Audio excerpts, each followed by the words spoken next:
कल की क्लास में हम लोगों ने डिस्कशन की थी वैलिड कॉन्ट्रैक्ट की, और हमने कहा था कि 10 असेंशियल्स जो हैं, अगर किसी कॉन्ट्रैक्ट में ये 10 के 10 असेंशियल्स पाए जाएं तो वो आपके पास क्या कहलाएगा, वैलिड कॉन्ट्रैक्ट। जिसमें क्या था, जिसमें जनाब आपके पास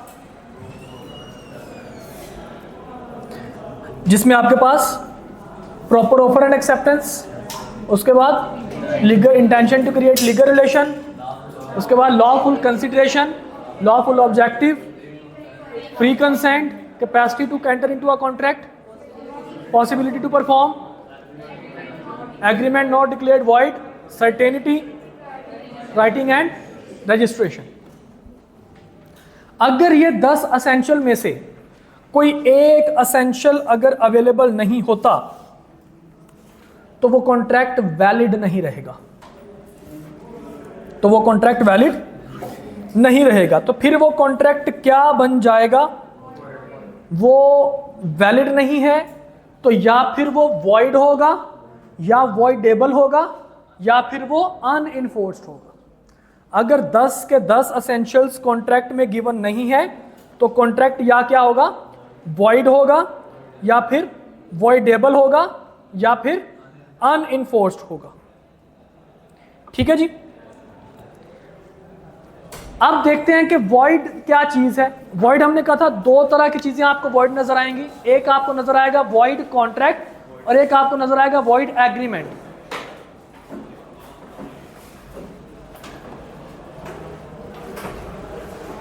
देखिए बेटा, वॉइड एग्रीमेंट वो चीज है,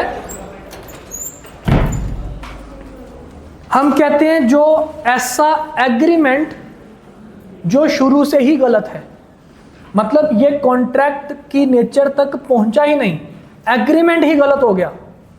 कॉन्ट्रैक्ट बनने के लिए जरूरी है कि एग्रीमेंट हो, उसके बाद उसकी इन्फोर्सिबिलिटी हो, तभी वो कॉन्ट्रैक्ट बनेगा। लेकिन वॉइड एग्रीमेंट का मतलब क्या होगा कि जनाब जो कि इनिशियली रॉन्ग है, इनिशियली वॉइड है, जिसको लॉ कहता है कि ये तो एग्रीमेंट ही गलत है। मिसाल के तौर पर लॉ कहता है कि जनाब आप किसी छोटे बच्चे के साथ एग्रीमेंट नहीं कर सकते, तो अगर आप किसी छोटे बच्चे के साथ एग्रीमेंट करेंगे तो हम उसको क्या कहेंगे, ये क्या है, वॉइड एग्रीमेंट है। याद है capacity to enter into contract हमने पढ़ा था। अगर पार्टी की capacity to enter into contract नहीं है, किसी पागल बंदे के साथ कॉन्ट्रैक्ट करना, किसी सजा, जिसको सजा अभी चल रही हो, जिसको कोर्ट ने पनिश किया हो और उसकी पनिशमेंट कंटिन्यूड हो, सजा याफ्ता का मतलब ये कि जनाब जिसको सजा हो चुकी हो, लेकिन हम यहाँ पे क्या कंसीडर कर रहे हैं कि जिसकी सजा अभी चल रही हो, जो कैदी हो, कैदी की भी जनाब हम क्या कहते हैं कि इसके साथ भी एग्रीमेंट नहीं कर सकते। जो बंदा ड्रंकन पर्सन है, नशे की हालत में है, नशा उसने खुद किया है या बीमारी की वजह से उसका दिमाग ठीक तरीके से काम नहीं कर रहा, या वो साइन लोग हैं, साइन लोग समझते हैं पंजाबी में, जिसको हम लोग स्पेशल पर्सन कहते हैं, ठीक है जी, या उसको कोई दिमागी बीमारी है जिसकी वजह से उसका दिमाग ठीक काम नहीं कर रहा, ऐसे लोगों से एग्रीमेंट करेंगे तो कानून कहता है कि वो एग्रीमेंट ही गलत है। तो इसका मतलब क्या हुआ, वॉइड एग्रीमेंट कौन सी चीज है, agreement which is void initially या which is initially wrong.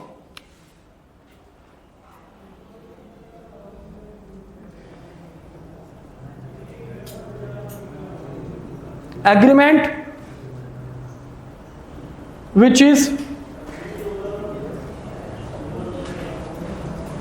Initially wrong, और इसको मैं बार बार टेक्निकली कहा करूंगा वॉइड एब इनिशियो, ये टर्म यूज किया करूंगा लॉ के अंदर, ये टर्म आपको बार बार नजर आएगी, वॉइड एब इनिशियो, ऐसी चीज जो कि शुरू से ही गलत हो, मतलब कि एग्रीमेंट ही गलत है, कॉन्ट्रैक्ट बनना दूर की बात है, एग्रीमेंट की स्टेज पे गलत हो गया। समझे भाई लोग। और वॉइड कॉन्ट्रैक्ट क्या है कि ये पहले कॉन्ट्रैक्ट बना बिल्कुल ठीक, लेकिन बाद में किसी वजह से ये गलत हो गया। कॉन्ट्रैक्ट बिल्कुल ठीक बना लेकिन बाद में किसी वजह से ये क्या हो गया, गलत हो गया। मिसाल के तौर पर हमने कहा जनाब ये लैपटॉप बेचना है, ठीक है जी, लैपटॉप कितने का बिकेगा जनाब, लाख रुपए का कॉन्ट्रैक्ट हो गया, मेरा और जिशान का, जिशान नाम है ना भाई का, मेरा और जिशान का कॉन्ट्रैक्ट हो गया कि जिशान को मैं ये लैपटॉप बेचूंगा, जिशान मुझे ₹1,00,000 देगा, कॉन्ट्रैक्ट हो गया, कॉन्ट्रैक्ट बिल्कुल ठीक है। लेकिन अचानक क्या हुआ, ये लैपटॉप चोरी हो गया, लैपटॉप क्या हो गया, चोरी हो गया। तो क्या अब मैं लैपटॉप दे सकता हूं उसको? कोई नहीं दे सकता। लैपटॉप तबाह हो गया, चोरी हो गया, अब मैं इसको लैपटॉप ये वाला प्रोवाइड नहीं कर सकता। This is impossible to perform this contract. जब कॉन्ट्रैक्ट बना था बिल्कुल ठीक था, लेकिन बनने के बाद ये इम्पॉसिबल टू परफॉर्म हो गया। Now this contract becomes void contract. तो वॉइड एग्रीमेंट, ऐसा एग्रीमेंट जो अभी कॉन्ट्रैक्ट नहीं बना, एग्रीमेंट ही गलत हो गया शुरू से ही। लेकिन वॉइड कॉन्ट्रैक्ट जो कि इनिशियली तो ठीक था लेकिन बाद में किसी वजह से गलत हो गया, उसको हम लोग क्या कहेंगे, वॉइड कॉन्ट्रैक्ट। तो अगर मैं यहां पे कुछ चीज लिखता हूं, contract which is initially a valid contract but subsequently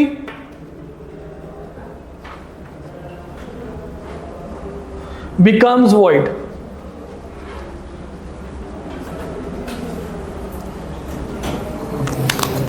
लेकिन बाद में क्या हो गया, ये बाद में void हो गया।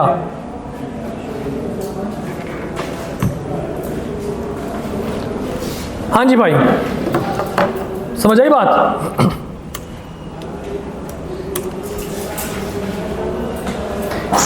यहां तक के मसले मसाइल ऑल ओके? वॉइड एग्रीमेंट और वॉइड कॉन्ट्रैक्ट में क्या फर्क है, पता चल गया बेटा? Any problem? अच्छा, अब आगे आते हैं जनाब, वॉइडेबल क्या चीज है उसको भी। जी बेटा, अभी मैंने आपको एग्जांपल दी, परफॉर्मेंस से पहले वो वॉइड हो गया, ठीक है। हमने कॉन्ट्रैक्ट किया, लैपटॉप बेच देंगे, कॉन्ट्रैक्ट बिल्कुल वैलिड है, ऑफर एक्सेप्टमेंट के पूरे एसेंशियल्स पूरे हैं, ओके। लेकिन परफॉर्मेंस के टाइम पे now it becomes impossible to perform. याद करें एसेंशियल में बड़ा था पॉसिबल टू परफॉर्म होना चाहिए।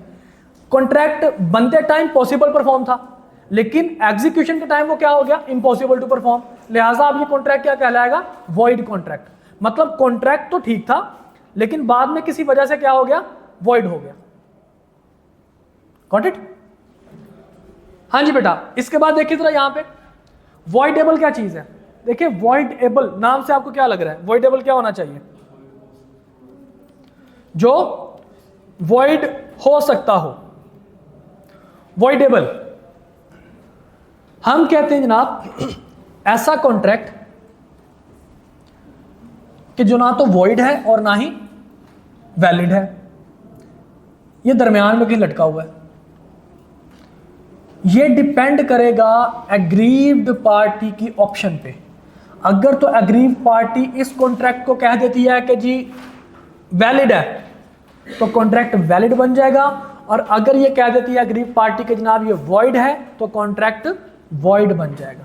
अब एग्रीव्ड पार्टी कौन सी होती है? एग्रीव्ड और गरीब मिलता जुलता लफ्ज नहीं लग रहा आपको? एग्रीव्ड पार्टी वो होती है कि जिसके साथ जुल्म हुआ हो, जिसके साथ जुल्म हुआ हो, एग्रीव्ड पार्टी, ओके। और जिसके खिलाफ या जिसने जुल्म किया हो उसको हम लोग क्या कहते हैं, कल्प्रेट पार्टी। उसको हम लोग क्या कहते हैं, कल्प्रेट पार्टी। ठीक है जी, समझ आ गई बात की? एक जिसके खिलाफ हम केस करते हैं उसको हम लोग डिफेंडेंट कहते हैं, और यानी कि जिसके खिलाफ आपने जिस पे इल्जाम लगाया होता है हम उसको एक्यूज कहते हैं, और जिसने केस किया होता है उसको हम लोग एपेलेंट पार्टी कहते हैं। उसको हम लोग क्या कहते हैं, appellant party. Got it? Plaintiff, appellant party, ये सारे के सारे वर्ड्स इंशाल्लाह आप लोगों को चैप्टर नंबर 1 जब आपको पढ़ाऊंगा तो उस टाइम पे आपको ये बताऊंगा। तो अभी फिलहाल माइंड में क्या रखिए, एग्रीव पार्टी कौन है, जिसके साथ जुल्म हुआ है। याद कीजिए हमने कहा था फ्री कॉन्सेंट, कि दोनों पार्टीज की रजामंदी होनी चाहिए, दोनों पार्टीज की रजामंदी होनी चाहिए। अगर एक पार्टी को जोर जबरदस्ती किए करके कॉन्ट्रैक्ट करवाया जाए तो वो बेचारा गरीब क्या कहलाएगा? एग्रीव्ड पार्टी कहलाएगा कि जनाब उसके ऊपर जुल्म किया गया। मिसाल के तौर पर आपको, जिशान भाई को मैं कहता हूं, जिशान भाई अगर आपने अपना मोबाइल मुझे ना बेचा तो याद रखिएगा कॉलेज से बाहर निकलते हुए पता नहीं आपके साथ क्या हो जाना, फिर मुझे ना कहिएगा। अब जिशान भाई शरीफ आदमी डर गए, इन्होंने कहा सर मैं मोबाइल आपको बेच देता हूँ।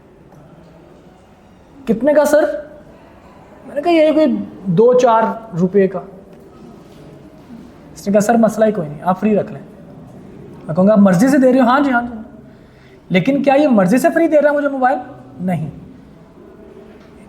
मैंने इस पे जबर किया।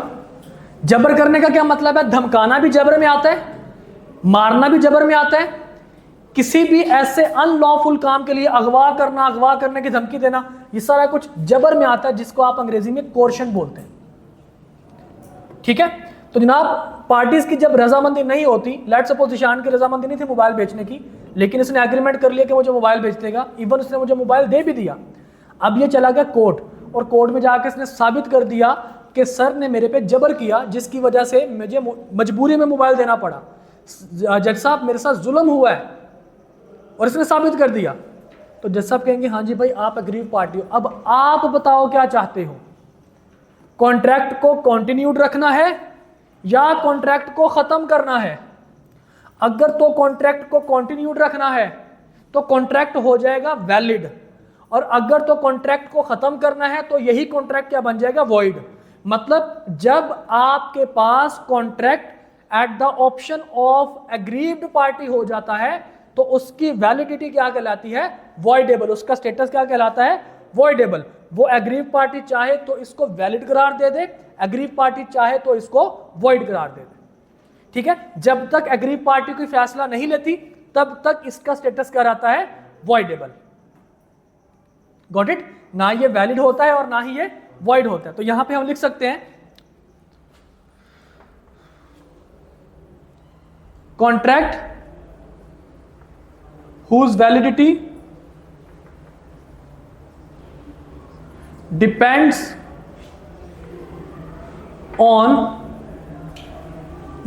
at the option of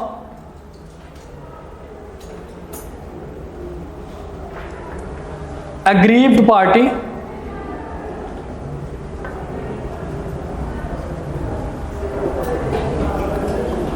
ऐसा कॉन्ट्रैक्ट जिसकी वैलिडिटी किस पे डिपेंड करती है? एग्रीव्ड पार्टी की ऑप्शन पे। अगर एग्रीव पार्टी कोई डिसीजन ले ले तो फिर उसके बाद कॉन्ट्रैक्ट की नेचर चेंज हो जाती है। अग्रीव पार्टी कहे कि जनाब मुझे कॉन्ट्रैक्ट कंटिन्यूड रखना है तो कॉन्ट्रैक्ट क्या हो जाएगा? वैलिड।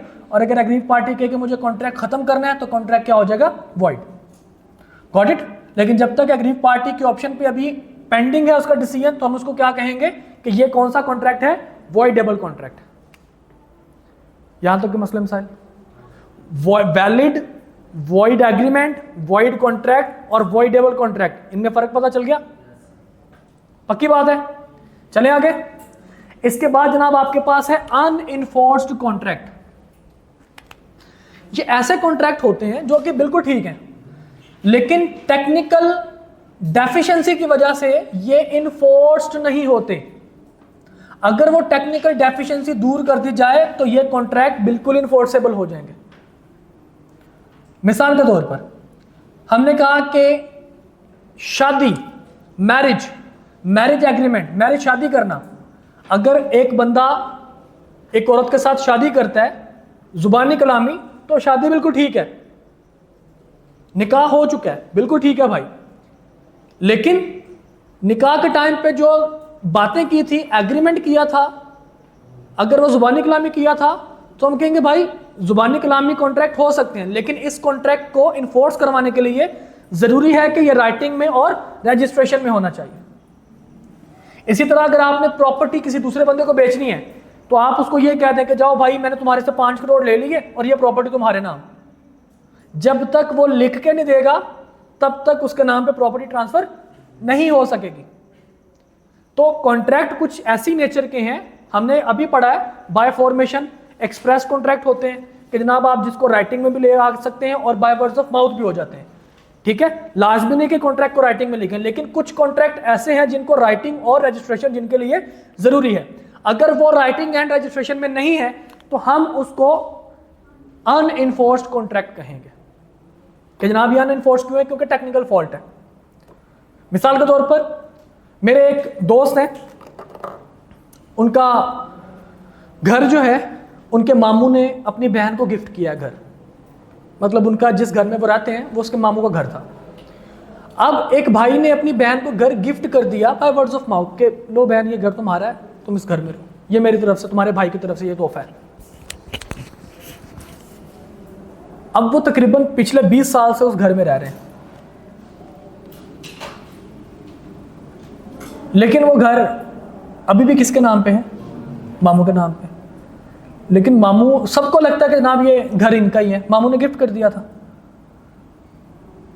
अब उन्होंने घर सेल करना था तो डीलर शीलर को बुलाया, उसने कहा जी घर सेल करना जी, ओके दैट्स फाइन। उन्होंने कहा जनाब कागजात घर के दिखाएं। उसने कहा जी कागजात तो मामू के पास पड़े हैं। क्यों जी? कहते जी वो कागजात मामू के पास हैं क्योंकि मामू ने हमें गिफ्ट किया था।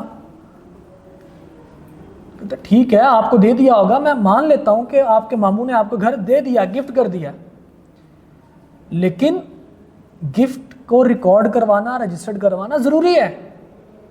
जब तक वो लिख के नहीं देंगे हम तब तक नहीं मान सकते कि आपको गिफ्ट किया हुआ था घर, प्रॉपर्टी गिफ्ट की हुई थी। तो उसने जनाब फिर अपने मामू को बुलाया, मामू को जनाब कहा कि मेहरबानी करें आप गिफ्ट जो है वो आप इसको राइटिंग में ले आएं और हम इसका टैक्स वगैरह जो भी बनता पे कर देते हैं, घर हमारे नाम पे ट्रांसफर हो जाएगा। तो फिर उसके मामू ने उसको राइटिंग में लिख के दिया स्टैम्प पेपर पे।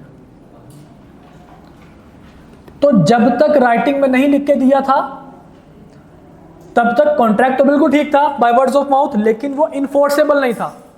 इन्फोर्सेबिलिटी के लिए क्या जरूरी था कि राइटिंग में होता, ठीक है। इसलिए हम क्या कहेंगे, ये कॉन्ट्रैक्ट तो ठीक होते हैं यार, इसका चार्जर जरा मंगवा लें।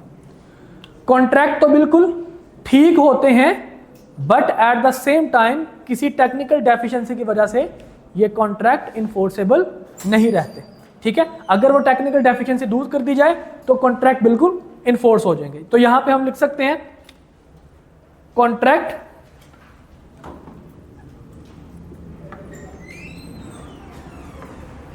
which is unenforced due to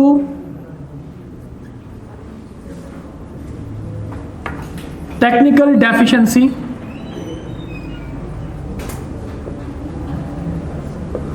is called unenforced contract, is called unenforced contract।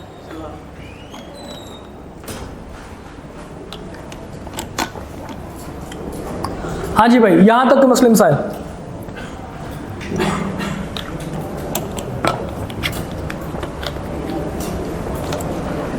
All okay, any problem? चलें आगे।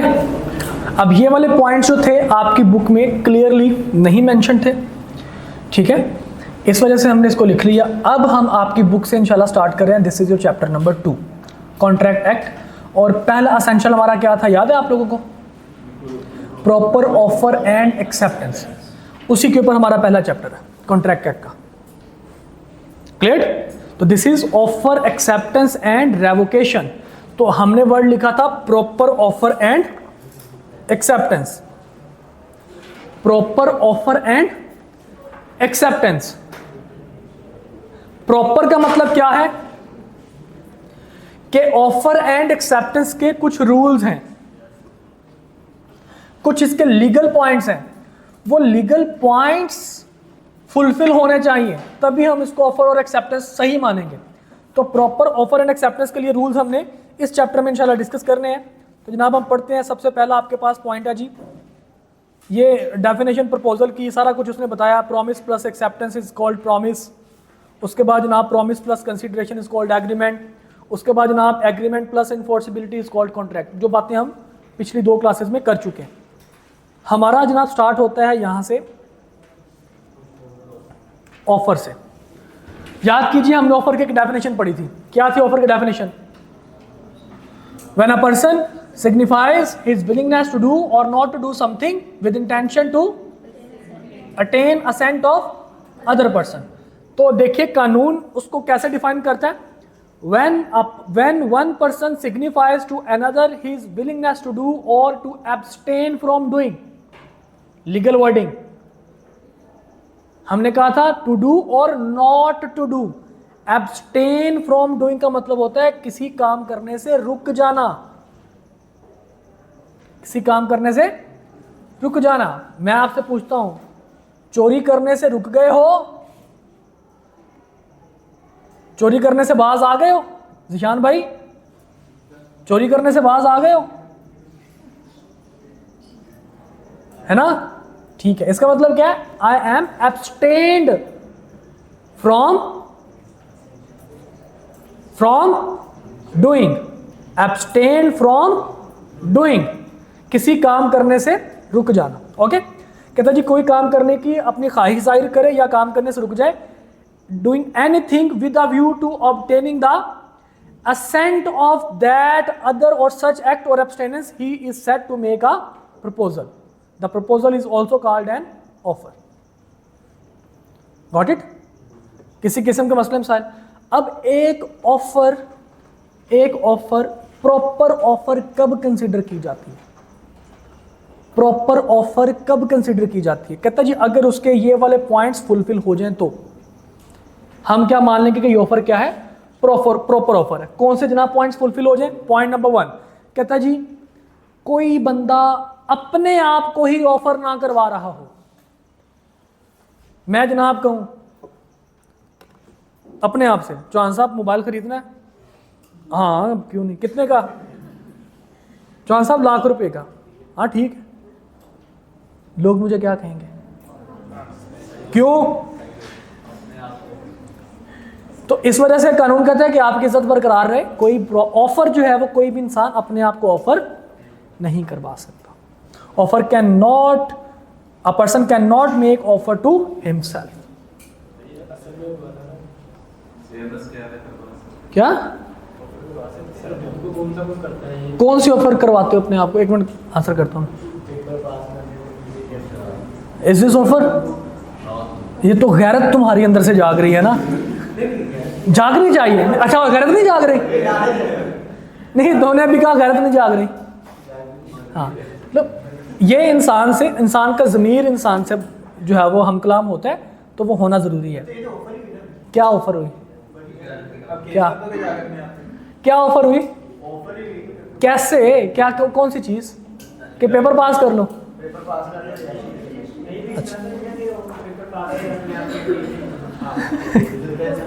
अच्छा इसलिए कानून ने कह दिया इस तरह के बंदे भी दुनिया में मौजूद हैं, उनको समझा देना कि खुद को ऑफर नहीं करवा सकते। हाँ जी भाई, आपका पॉइंट क्या था? देखिए इसमें इंसान बाजुका क्या करता है, हम कहते हैं जी आपने फॉर एग्जांपल कोई चीज़ बेचनी, जैसे आपने शेयर्स बेचने हैं, यहाँ पे हिमसेल्फ का मतलब है कि जिस जगह पे उसके ओनरशिप है, जिस जगह पे इंसान का कंट्रोल है। मिसाल के तौर पर मेरे पास जो है वो 2 ब्रोकरेज हाउसेज हैं जो शेयर की सेल परचेज करते हैं, ठीक है। अगर मैं कहता हूँ कि जनाब मैं अपने एक ब्रोकरेज हाउस को कहता हूँ कि मैं अपने शेयर बेच रहा हूँ दूसरे ब्रोकरेज हाउस को, तो इसका मतलब क्या है कि मैं अपने ही आप को क्या करवा रहा हूँ? ऑफर करवा रहा हूँ। तो कहता जी ऐसे नहीं होना चाहिए, ठीक है। तो अपने आप को ऑफर आप नहीं करवा सकते, ऐसे हुआ होगा इस वजह से तो ये बना। एनीवे सेकंड नंबर पे जनाब कहता जी offer must be certain and definite, कि जो बंदा ऑफर करवा रहा है, मैंने आपको याद एग्जांपल दी थी सर्टेनिटी की एग्जांपल, तो कहते हैं जी ऑफर भी सर्टेन होनी चाहिए। मेरे पास एक बहुत अच्छी चीज़ है, 10,000 रुपये की, कोई बंदा परचेज करेगा? बहुत अच्छी चीज़ है भाई, बता रहा हूँ मैं। क्या ये ऑफर ठीक है? ये प्रॉपर ऑफर है? नहीं, प्रॉपर ऑफर नहीं है। मेरे पास मोबाइल है, कोई इसको 10,000 रुपये में परचेज करेगा?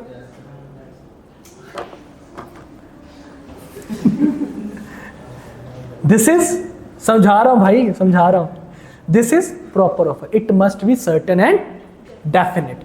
डेफिनेट का मतलब क्लियर होनी चाहिए।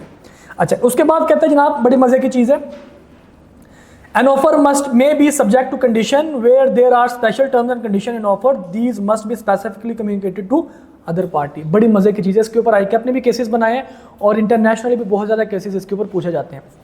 इंटरनेशनल का मतलब इंडिया के अंदर भी और ब्रिटिश के अंदर भी, बरतानिया के अंदर भी, क्योंकि तीनों के लॉज जो हैं वो सेम है। अच्छा, कहता है जनाब कि ऑफर जो है वो कंडीशन के साथ हो सकती है, कंडीशनल हो सकती है, ठीक है, लेकिन वो कंडीशन अगले बंदे को कम्युनिकेट भी होनी चाहिए।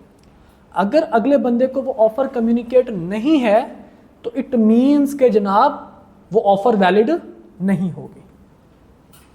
एक 3-4 स्टेप्स में इस एग्जाम्पल को देखते हैं। मिसाल के तौर पर मैं कहता हूँ जी मैं ये मोबाइल 10,000 रुपये का बेचना चाहता हूँ, ठीक है, मैं ये मोबाइल 10,000 रुपये का बेचना चाहता हूँ, कोई इसको खरीदेगा, लेकिन शर्त ये है उसको ये लैपटॉप 10 लाख रुपए में परचेज करना पड़ेगा।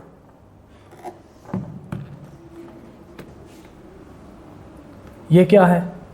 सही ऑफर है, बिल्कुल सही ऑफर है। ऑफर में भी कंडीशनल, हम कहते हैं जी बिल्कुल, और साथ में ये कंडीशन कम्युनिकेट भी होनी चाहिए।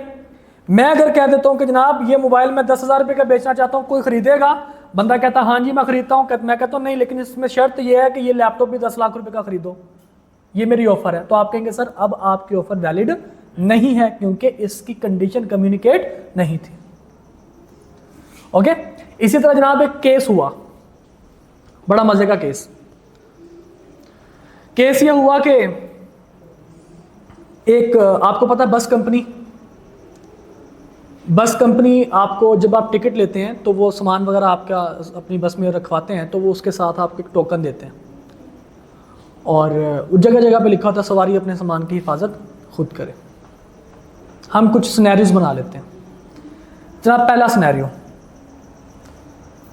एक जगह पे लिखा हुआ था इंग्लिश में सवारी अपने सामान की हिफाजत खुद करे। इंग्लिश में लिखा था, मेरे जैसा बंदा गया, उसको इंग्लिश पढ़नी नहीं आती, उसने कहा जी पता नहीं क्या लिखा होगा, जगह जगह पे लिखा हुआ था वो। मैं जनाब बस कंपनी को मैंने उसके टिकट परचेज़ किया, गया, पता चला जनाब मेरा सामान चोरी हो गया। मैंने केस कर दिया बस कंपनी के खिलाफ कि मेरा सामान चोरी हो गया इस बस कंपनी से, ये मुझे कंपनसेट करें क्योंकि इसने मेरे साथ साथ मेरे सामान का भी टोकन दिया था। अब बस कंपनी ने कहा कि जनाब जब हमने आपको ऑफ़र करवाई थी कि आएँ हमारे साथ सफ़र करें, हम आपका सामान भी ध्यान रखेंगे, उसके साथ हमने मेंशन किया हुआ था कि सवारी अपने सामान की हिफाजत खुद करे। वो कहता जी मैंने तो नहीं पढ़ा। कहता सरकार हमने जगह जगह पे लिख के बताया हुआ है, जगह जगह पे हमने लिखा हुआ है, देखिए क्या लिखा हुआ है, सवारी अपने सामान की हिफाजत खुद करे। बंदा कहता है कि मैंने नहीं पढ़ा या मुझे ये लिखा हुआ पता नहीं चला, तो कानून कहता है कि ये आपकी मिस्टेक है। Being ignorant is not an excuse. Being ignorant is not an excuse. अगर आपको किसी नॉलेज का, किसी चीज का नहीं पता तो ये कोई एक्सक्यूज नहीं है भाई। जिस जगह पे आप रह रहे हैं उसके कानून के बारे में पता होना चाहिए, उसके लैंग्वेज के बारे में पता होना चाहिए, जो सी लैंग्वेजेस वहां पे इस्तेमाल होती हैं आपको पता होना चाहिए, वो आपकी जिम्मेदारी है। अगर नहीं पता तो इट मीन्स कि जनाब आपको ये एक्सक्यूज इस चीज पे दे सकते हैं। क्लियर? तो क्या वो बस कंपनी लायबल ठहराई जानी चाहिए थी? तो हम कहेंगे जनाब नहीं। एक ये सिनेरियो। दूसरा सिनेरियो, जनाब सेम सिनेरियो हुआ, बंदे ने केस कर दिया कि जनाब वो मेरा सामान चोरी हो गया, तो बस कंपनी से कहें कि सामान वापस करें। तो बस कंपनी ने कहा जी हमने लिखा हुआ था कि सवारी अपने सामान की हिफाजत खुद करें। कहते जी किधर लिखा था? कहता दिखाते हैं आपको। बस के अंदर गए, बस के अंदर जो सामने वाली सीट है, जिस सीट पे बैठता बंदा, उसके सामने वाली सीट पे छोटा सा करके लिखा हुआ था, बिल्कुल छोटा सा। वो जो मैग्नीफाइंग जो ग्लास है उससे आप, मैग्नीफाइंग ग्लास से आप पता लगा सकते थे कि देखें, ये देखें लिखा हुआ है सवारी अपने सामान की हिफाजत खुद करें। तो क्या इसमें भी बस कंपनी को माफ़ी मिल जाएगी? तो लोग कहते हैं नहीं, क्योंकि ये कम्युनिकेट नहीं थी। ठीक है, तो कम्युनिकेशन का ताल्लुक जो है अगले बंदे की अंडरस्टैंडिंग, मतलब विजिबल होना चाहिए, पता हो, क्लियरली पता होना चाहिए। Got it? तो जनाब जो भी कंडीशन है ऑफर के साथ इट मस्ट बी कम्युनिकेटेड। और अगर वो कम्युनिकेटेड नहीं है तो वो ऑफर वैलिड नहीं होगी। Got it? समझ आ गई बात की। इसके बाद कहते हैं जी बड़े मजे की चीज, an offer is different from invitation to an offer. देखिए एक चीज है ऑफर और एक है इनविटेशन टू ऑफर। ऑफर क्या है? मैं अगर आपको ऑफर करवाता हूं, ऑफर अगर मतलब आपको मैं कोई चीज पेशकश करता हूं, यानी कि मैं अपनी विलिंगनेस टू डू और नॉट टू डू समथिंग मैं उसको सिग्निफाई करता हूं, दैट इज ऑफर। लेकिन अगर मैं आपको कहता हूं कि भाई आप मुझे ऑफर दें, that is called invitation to an offer. मिसाल के तौर पर हम जाते हैं शॉपिंग मॉल में कोई चीज परचेज करने के लिए, वहां पे चीजें डिस्प्ले में रखी होती हैं और उसके ऊपर लगा होता है प्राइस टैग। देखा कि नहीं देखा? देखा ना भाई, सबने देखा ना, चीजों के ऊपर प्राइस टैग लगा होता है। वो प्राइस टैग आपको क्या कहता है? आपने वो चीज पिक की और लेके चले गए काउंटर पे और जाके कहा कि भाजी या भाई ये मुझे बेच दें, ये पैसे पकड़े। अब वो आगे से अकाउंटेंट काउंटर पे बैठा हुआ बंदा कहता है कि जी नहीं ये हम नहीं बेच सकते। वो कहते हैं जी नहीं भाई साहब आपने ऑफर की थी, मैंने आपके ऊपर एक्सेप्ट कर ली, कहानी खत्म। आपने ऑफर की कितने की? खरीद ले, हमने आपके ऊपर एक्सेप्ट कर ली, कॉन्ट्रैक्ट हो गया, पेमेंट पकड़े, हमें चीजें नहीं देंगे तो मैं आपके खिलाफ केस करूंगा। तो इसलिए कानून ने वजाहत करते हुए कहा कि जनाब इनविटेशन, वो आपको उन्होंने इनवाइट किया था कि ये इतने की चीज खरीदने की ऑफर कर दें। तो प्राइस टैग की चीजें जो होती हैं वो इनविटेशन टू ऑफर होता है, वो ऑफर नहीं होती। समझे बात को? इसी तरह से आपने अक्सर जगह पे लिखा होगा नीलामे आम, ऑक्शन जिसको कहते हैं, लगाइए बोली। जिस बंदे को चीज चाहिए, जो बंदा बोली लगा रहा है वो ऑफर कर रहा है, ऑक्शन करवाने वाला ऑफर नहीं कर रहा। ऑक्शन करवाने वाला क्या कर रहा है? फॉर एग्जांपल हम कहते हैं जनाब ये एलईडी है, हमने इसको बेचना है, इसका दाम लगाइए।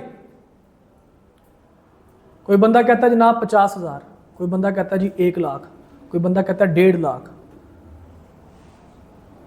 मैंने जो कि इसकी बोली लगा रहा हूं, जो मैं इसको बेचना चाह रहा हूं, मैं ऑफर नहीं करवा रहा, मैं इनविटेशन टू ऑफर दे रहा हूं कि भाई इसकी बोली लगाइए, मुझे ऑफर कीजिए कि आप इसके मुझे कितने पैसे देंगे। Got it? तो invitation to an offer is not an offer. Invitation is different from, invitation to offer is different from offer. समझ आ गई बात की? तो बड़ा ध्यान से आपने देखना है कि जनाब आपके पास कौन सी चीज इनविटेशन है और कौन सी चीज एक्चुअल ऑफर है। इनविटेशन कौन सी चीज होगी कि जिसमें आपको अर्ज किया जा रहा है कि ऑफर करवाओ। मिसाल के तौर पर प्राइस टैग, ऑक्शन, ठीक है, प्राइस टैग और ऑक्शन इसकी बड़ी एग्जांपल्स हैं। आपको आईकैप जब क्वेश्चन देगा वैलिड ऑफर के लिए तो उसमें प्राइस टैग की एग्जांपल आईकैप 4-5 दफा पूछ चुका है, ऑक्शन की भी एग्जांपल आईकैप जो है वो 3-4 दफा पूछ चुका है। ओके, तो invitation to an offer is not an offer, इस पॉइंट को जरा माइंड में रखिएगा। क्या कह रहा है जनाब? An offer is different from an invitation of an offer. The intention in invitation of an offer is to circulate information of his readiness to do the transaction. Such intentions are not offers and do not tantamount to promise on acceptance. किसी किस्म का मसला मिसाल भाई, कोई problem? Example number 13 देखिए, इसी point के ऊपर है। Goods were displayed in a departmental store for sale and self service system was there. कोई बंदा आपको खुद नहीं कह रहा कि भाईजान ये 50 के ले लें, ये 100 के ले लें, वो सेल्फ सर्विस सिस्टम है। चीज़ उठाइए, पसंद आ गई, आके ले लीजिए, काउंटर पे ले आइए। सेल्फ सर्विस सिस्टम क्या होगा? One customer selected an item, here the display of the goods is an invitation to offer. जो डिस्प्ले पे चीज़ें लगी हैं वो क्या है? वो इन्वाइट कर रही हैं कि आए और ऑफर करवाएं। And selection by the customer is an offer to buy. और जब आप उस चीज़ को सिलेक्ट करके खरीदने के लिए लेके आएंगे काउंटर पे, तो वो हकीकत में आप ऑफर करवा रहे हैं। ओके, इसके ऊपर ऑक्शन की एग्जांपल है, देखिए। Iqbal displays goods for an auction sale. Iqbal ने नीलामी के लिए जनाब चीज़ें दिखा दी कि जनाब इसको मैंने नीलाम करना है, बेचना है। It is not an offer. तो फिर क्या है, offer will come from buyer in form of bid, कि जो वो बोली लगाएंगे उसकी सूरत में हम क्या मान लेंगे कि आप वो बंदा क्या कर रहा है, ऑफर करवा रहा है। गॉट इट, समझ आ गई बात की। अच्छा, अब इसके बाद कहता है जी ऑफर की कम्युनिकेशन, के कब पता चलेगा कि ऑफर हो चुकी है, ऑफर कब कम्युनिकेट हो जाएगी। देखें, ऑफर के लिए जरूरी है कि इट मस्ट बी कम्युनिकेटेड, तो कब पता चलेगा जनाब ऑफर कम्युनिकेट हो चुकी है। तो हम कहते हैं जनाब व्हेन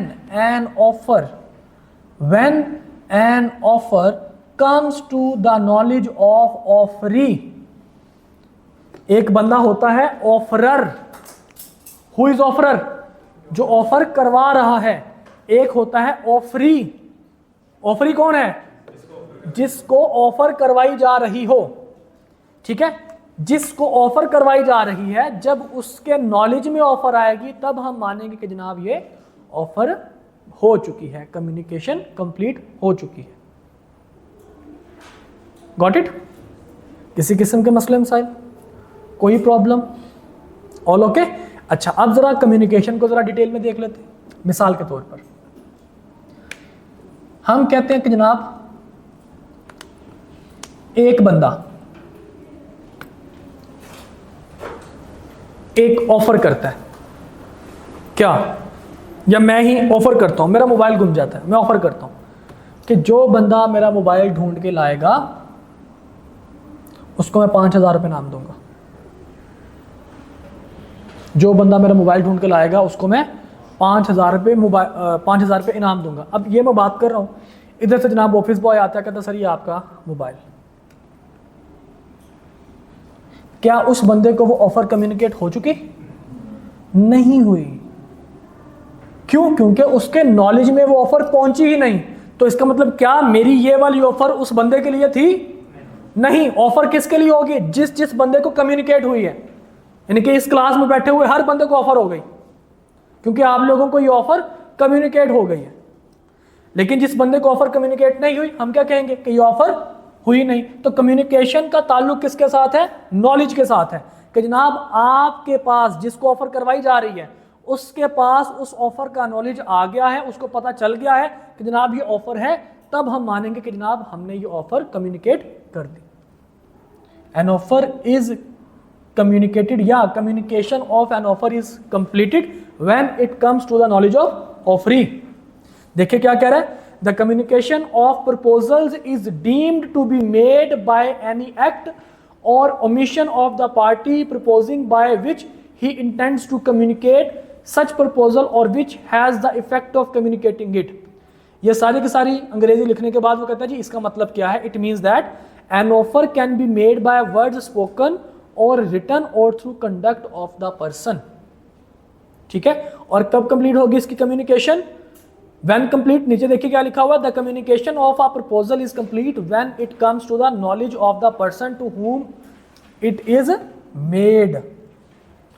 जी, आप ऑफर करवा रहे हो, ऑफिस बॉय आता है, उसने बाइक से सुन लिया, आपको नहीं पता उसने सुना है, तो आपको मोबाइल ये देगा, वो कहेगा 10,000 दे, तो फिर आप दे दो। बिल्कुल, क्योंकि जब मैंने ऑफर करवाई तो ऑफर उसने सुन ली। ठीक है, जब उसको ऑफर कम्युनिकेट होगी, इट मींस कि उसको भी ऑफर मैंने करवा दी। इसके बारे में डिटेल में इंशाल्लाह कल डिस्कशन इसके ऊपर करेंगे कि ऑफर की भी कुछ टाइप्स हैं। ऑफर की टाइप्स हैं बाय फॉर्मेशन, ठीक है, वो हम देखेंगे। ऑफर एक्सप्रेस भी हो सकती है, इम्प्लाइड भी हो सकती है, ठीक है, फॉर्मेशन के एतबार से। उसके बाद जनाब हमारे पास ऑफर आ जाएगी आपकी बाय ऑडियंस, वो पब्लिक ऑफर भी हो सकती है, वो आपके पास जो है वो प्राइवेट ऑफर भी हो सकती है। ठीक है, इंशाल्लाह कल इसके ऊपर बात करेंगे। जी बेटा, कल बात करेंगे इसके ऊपर, ये डिटेल में पॉइंट इंशाल्लाह डिस्कस करेंगे। ओके, यहां तक मसले मसाइल ऑल क्लियर? चलें जी, इंशाल्लाह कल यहीं से हम लोग कंटिन्यू करेंगे।